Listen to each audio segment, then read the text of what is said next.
మన ప్రభు అయిన యేసుక్రీస్తు నామంలో మీకు మా శుభాభివందనములు. ఈరోజు దేవుని వాగ్దానము. దేవుడు మనకు ఆశ్రయమును దుర్గమునై ఉన్నాడు. ఆపత్కాలములో ఆయన నమ్ముకునదగిన సహాయకుడు. కావున భూమి మార్పు నందినను, నడి సముద్రములలో పర్వతములు మునిగినను, వాటి జలములు ఘోషించుచు నురుగు కట్టినను, ఆ పొంగులకు పర్వతములు కదిలినను మనము భయపడము. కీర్తన 46, 1, 2, 3 వచనాలు. God is our refuge and strength, and ever-present help in trouble.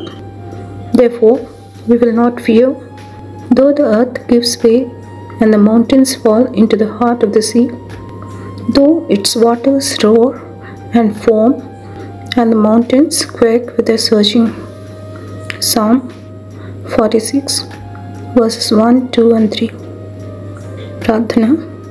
ప్రేమగల తండ్రి, సమస్త ఆదరణకు కర్తమైన దేవా, మీకు మా వందనాలు.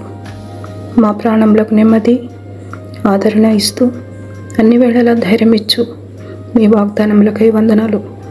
ఈ దిన మా ప్రతి భారాన్ని మీ పైన పెడుతూ మమ్మల్ని మీ దీవెనలతో నింపమని యేసు నామములో వేడుచున్నాము తండ్రి. Amen. Have a blessed day. God bless you.